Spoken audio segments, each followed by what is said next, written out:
We have a special guest today on the podcast. We're interviewing Robert Osborne, principal of the Osborne Group. Bob has more than 25 years of experience in the nonprofit sector and is a well-known international speaker and workshop leader. He works with all types of organizations and all sizes. Today, we're going to have a thought-provoking conversation to get you thinking about diversity, equity, and inclusion when it comes to fundraising.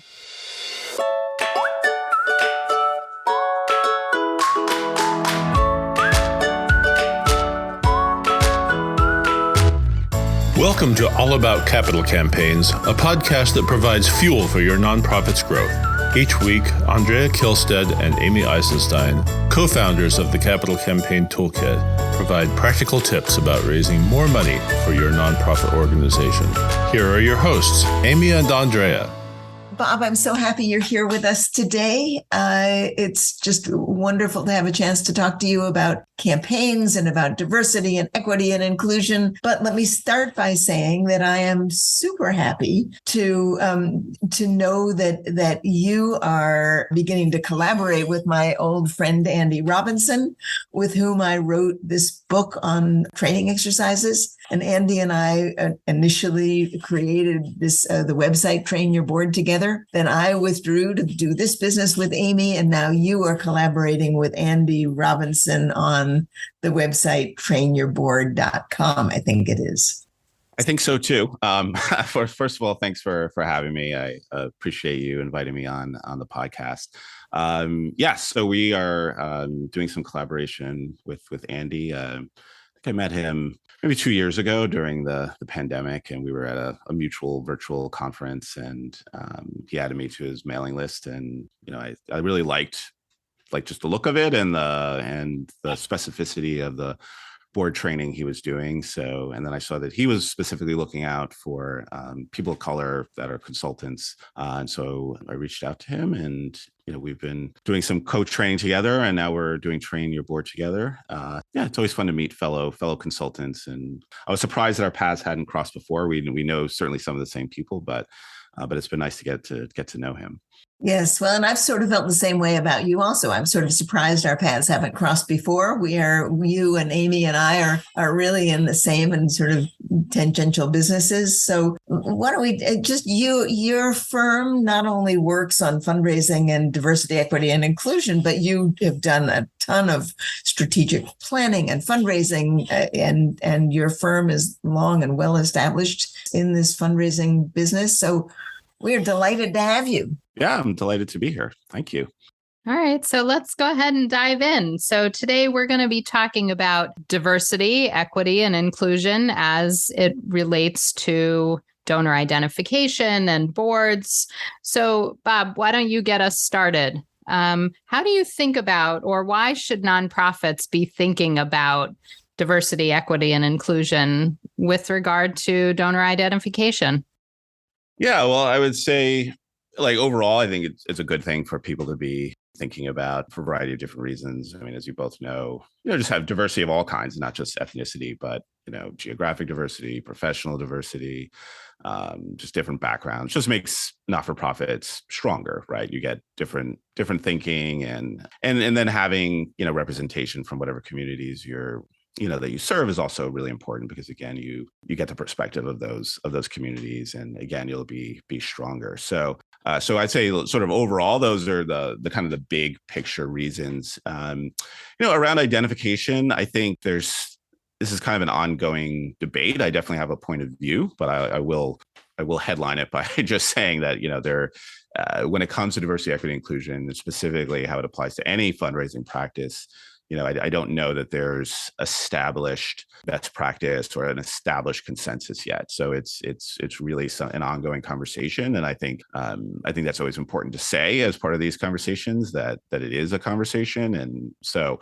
whatever I say today, I may have different feelings about it a year or two from now. And I think together we'll all kind of get there and figure it out. But I think it's important because, people of color have traditionally been left out of philanthropy in many instances. And I think one of the things I think is powerful about our sector and important about our sector is that it's ultimately pretty democratic, and whatever we may think about the origins of philanthropy and sort of how it fits in with everything else, ultimately most philanthropy, right, is like local organizations trying to do something for their community of whatever kind, and it's essentially a marketplace, and people will sort of quote unquote vote for those organizations that either through volunteering or through donations that are making the most difference. And so when we leave out whole communities as part of that conversation, then I think that becomes problematic. And so I do think it's important in the sense that we want to be as inclusive as possible and let people make their own decisions about whether they want to support an organization or not. And that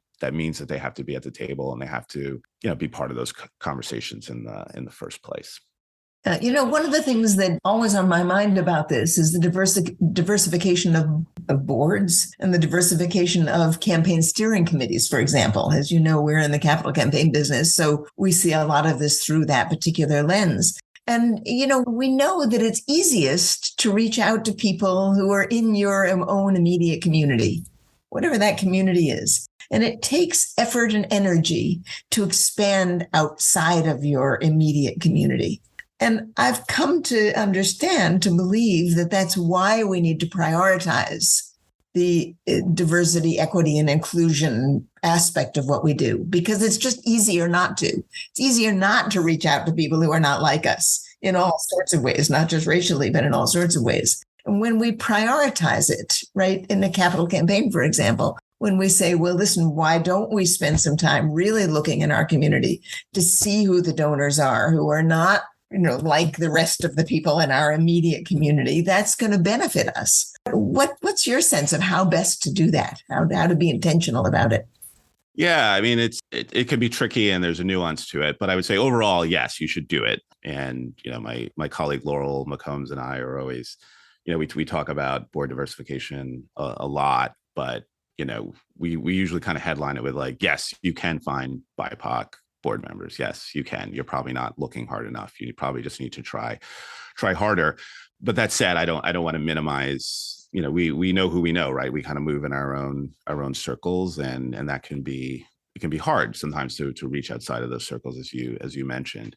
And so ultimately, I think all of this works, is a pipeline question. It's how do you build that from the grassroots? And there's a little bit of a chicken and the egg question around this as well. What I would say is, I actually wrote a piece in Andy's blog just last week around board diversification, because as you might imagine, right after the last 2 years, I was asked suddenly to be on a bunch of boards. And so on the one hand, that's nice and good.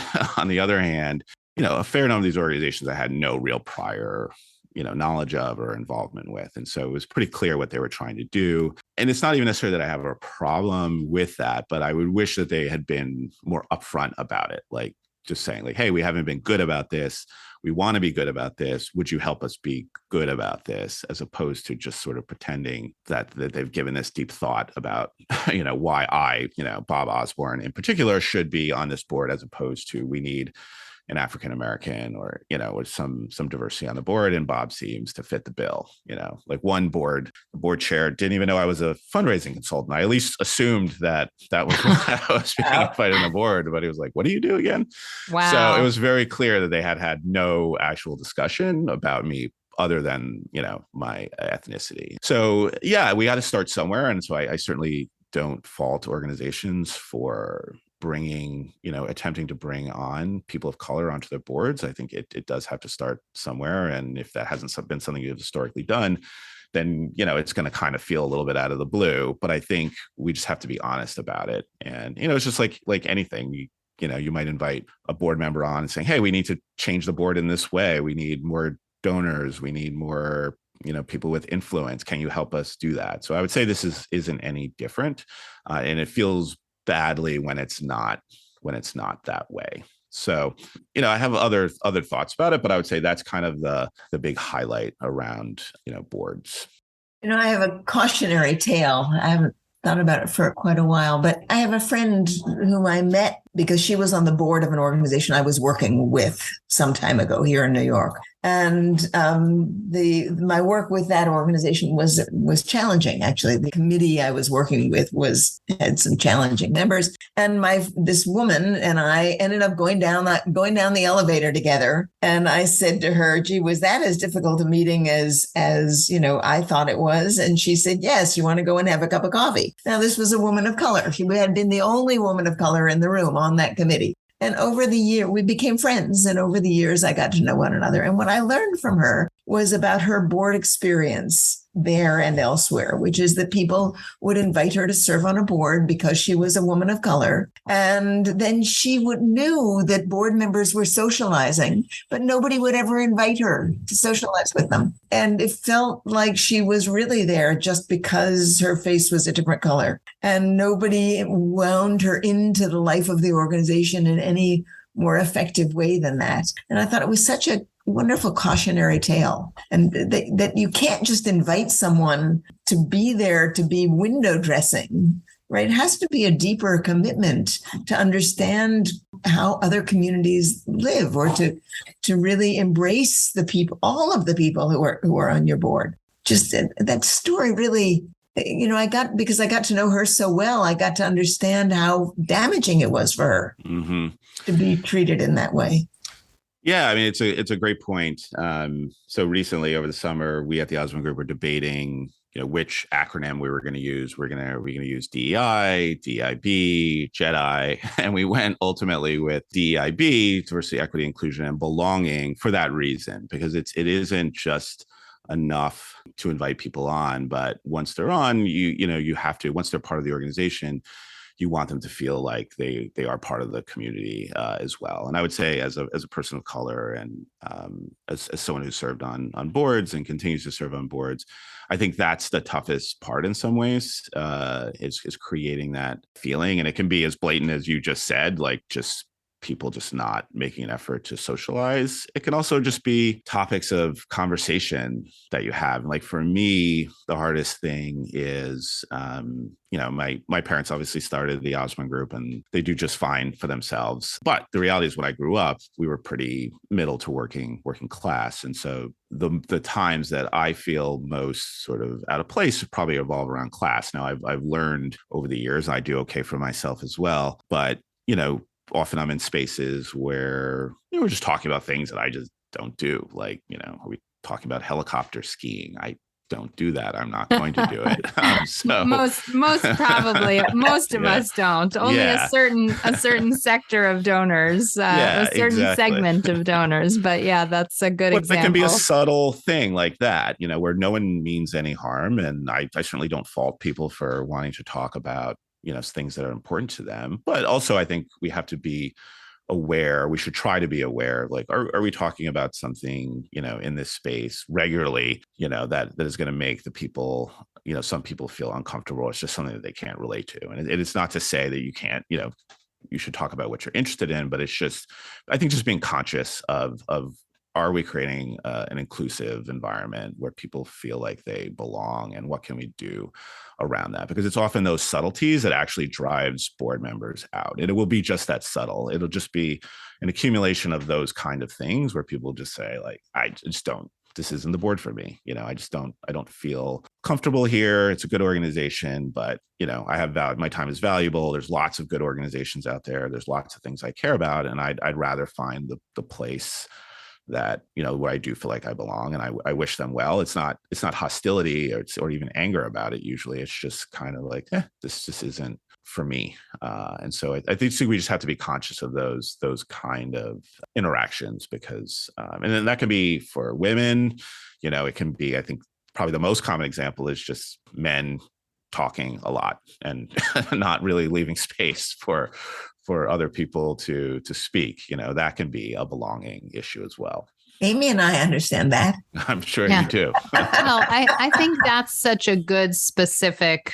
I'm always into concrete, tangible specifics. So if you're in a board setting and you design an opportunity for people to do introductions and get to know each other, and then have everybody participate by contributing at least an idea or two throughout the course of the meeting, as opposed to only letting the loudest voices in the room speak, and everybody else, unless you specifically call on them, will just sit there and listen and melt into the background. So there are concrete things that you can do to be more inclusive and make sure that every voice is heard, that people are actually getting to know one another a little bit, other than the surface, the obvious skin color issue. I mean, your story, Bob, about being recruited to a board and the person didn't even know you were a fundraising expert is totally appalling to me, because every board wants people that can help and are experts in fundraising. And the idea that they didn't even know that is shocking. It's shocking. But shouldn't be. I guess it shouldn't be shocking, but it just is.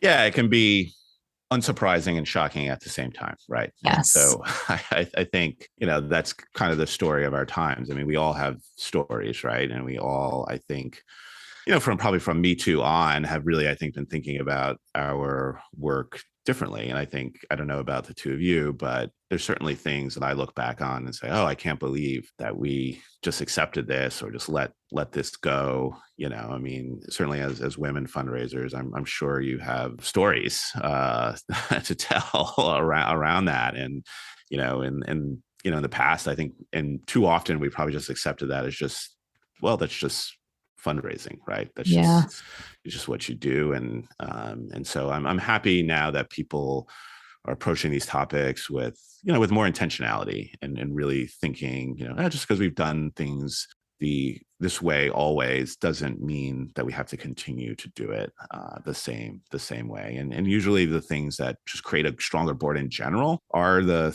things that are going to also make people feel included and part of the community. Like, it really isn't a separate effort, right? It's like all the things you should be doing anyway, Right. Yes. So, I think that is so true. I'd like to go back to this idea of donor diversification efforts around research and identification. Can you either give an example or share a story or something that you've seen that's worked or is starting to work? Or something concrete that an organization could try as they aim to diversify their donor pool. Mm-hmm. And we've already established that it is hard. If you run in circles of, the same kind of person, it is hard to outreach. So what has worked, or what do you hope people will try? Yeah, well, it's not well explored. We have a number of clients that we're working with right now, thinking about like what is the theory around this, and these tend to be larger clients. So I think it's easier when you're a community group, or I think a lot of this boils down to having the right volunteers, as you might imagine, having people that are part of the organization that can make those introductions. But I think, before you even consider that, you really just have to ask yourself the question of like, well, why are you doing it in the first place? And I would say that this actually is the biggest barrier to it. A lot of DEI efforts laudably just start off as, hey, we haven't been doing this, we should do it, right? And it just kind of becomes this collection of things that you're doing. But there's not necessarily a commitment at the organizational level to really commit over the long term, because just like any acquisition effort, right, it's a long-term commitment. Like if you just do it for a year or two, it's probably going to lose you money, because you're going to, it's just not going to be worth it. And if you're and just as we talked about before, if you're doing it with your volunteers, you may alienate them because you're not doing all the other things that you need to be doing. So the first question any organization has to ask itself is, well, why are we doing this? Like, why is this important to us? And again, while it's laudable to do it because it's the right thing to do, that probably by itself isn't enough. You probably need, more of a plan, more intentionality. This is important to us because of our values, because, it's an opportunity for us to reach out to more donors and be more inclusive. We work with a lot of environmental organizations. For them, it's really important just to be successful in terms of their mission, right? They need a broad coalition of people who are, in support of their work. So that's where I would say you'd have to start. And then, I think it's really hard to do. I think a lot of organizations think about donor diversification like from a direct marketing standpoint, which I think is really hard to do if that's all you're doing with retention rates being like 44.5% and first year retention rates being like 20%. It doesn't take a lot of math to kind of see how that is going to be a challenging thing in and of itself. And so it really does have to become like a broad effort across the organization, that where the board is bought in, you have a volunteer base that's bought in, you have a pipeline that's being created through those volunteers, and there's clarity about why all this is important, so that you commit to it over the long haul. And so I think there's different models, and it's easier to do certainly if you're a smaller organization. I think it's very possible. I think it's much more challenging to do if you're a larger organization. But I think all of it really boils down to clarity, commitment, and then starting to build a volunteer base at the board level, but also probably to support your mid-level giving. I think that's an area where you can get a payoff. Where professionals reside of whatever ethnicity, whatever identity. And so I think that as a practical matter helps sustain it, because you can see the money come in, because at the end of the day,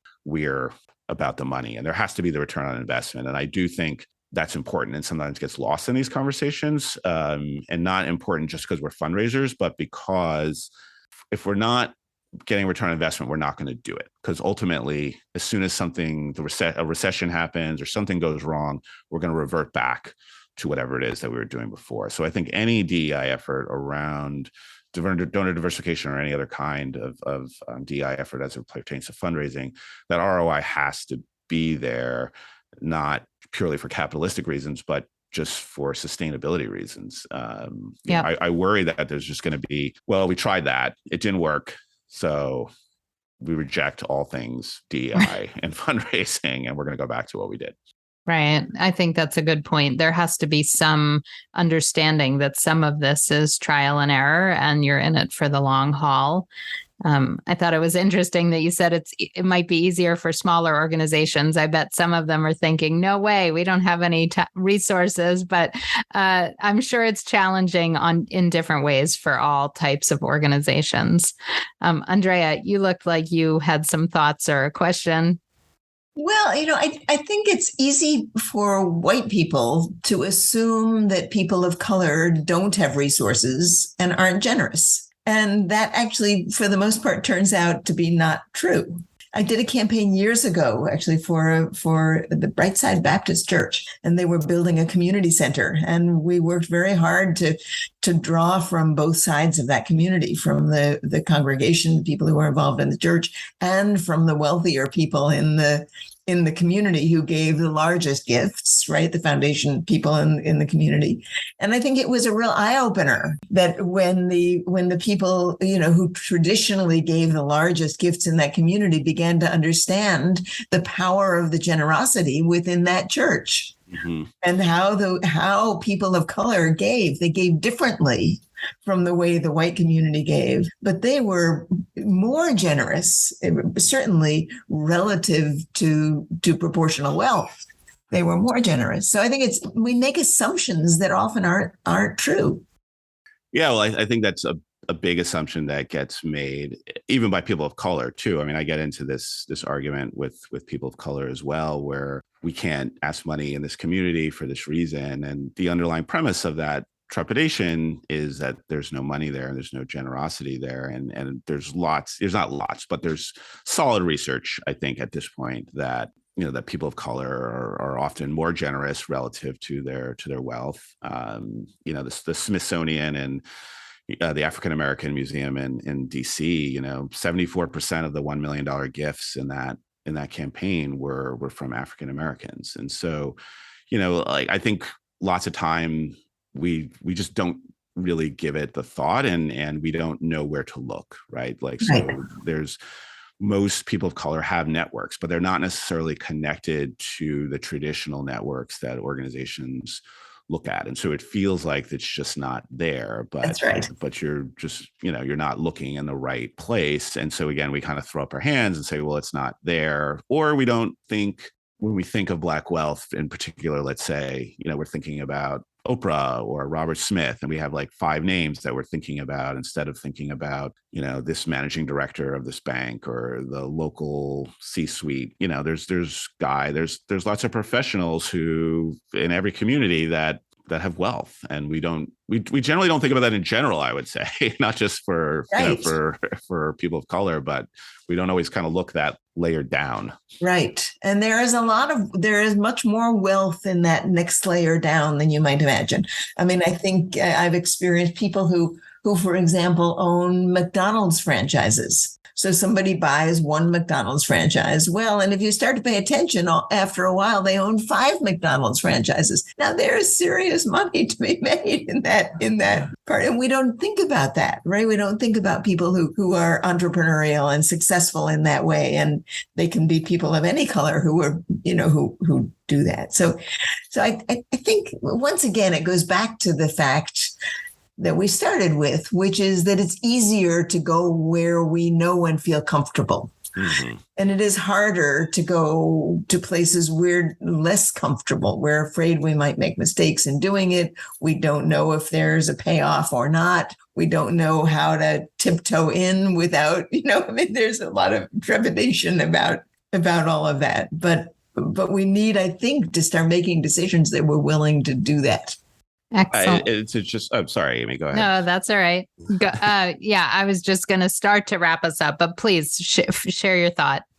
No, I was just going to say, I mean, it's exactly that. And that's why I think you have to just make the effort, and it does have to be at the organizational level, if it's ultimately. Now, that's not to say that an individual contributor can't contribute. Like we have a model of like activators and advocates, and I think deciding sort of where you are and what your role is this something that you can change within your organization, within your sector, within your department, or is this something I can advocate for? I think is helpful, because I think people get frustrated with this work sometimes because either they feel like their organization or the sector is just moving way too slowly, and they want to kind of push for more change, or they feel like that change isn't possible. And I think kind of thinking about, where am I an advocate in this situation, or am I an activator? Am I someone who can actually enact that change in some way? I think is a helpful framework to think about this work, because it really is a journey. It really is something,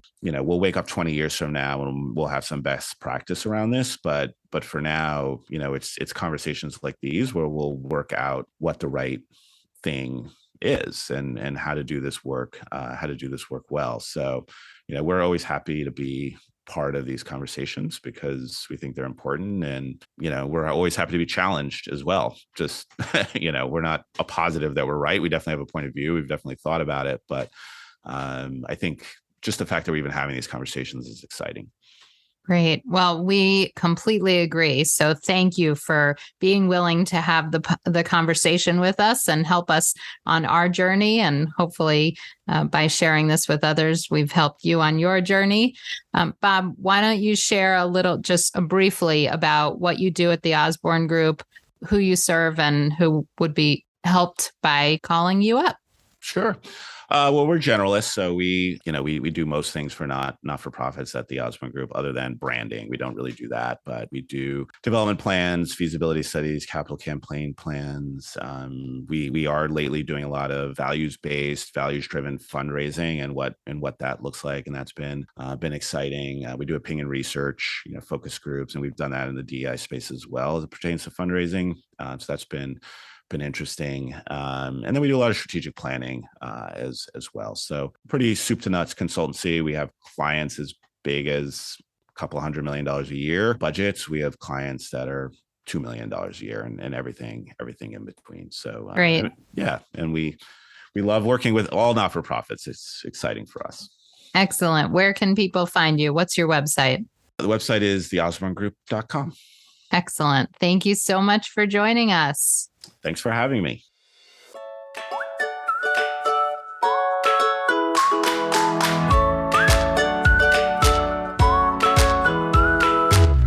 Thanks for joining Amy and Andrea for today's All About Capital Campaigns. To learn more about them and their work together, go to capitalcampaigntoolkit.com. You can hear more from Amy and Andrea on a live webinar they host every Monday at 2 p.m. Eastern Time. You can join the live sessions and get your questions answered by signing up today at toolkittalks.com. And please like, rate, and review us on your favorite podcasting platform. Thank you.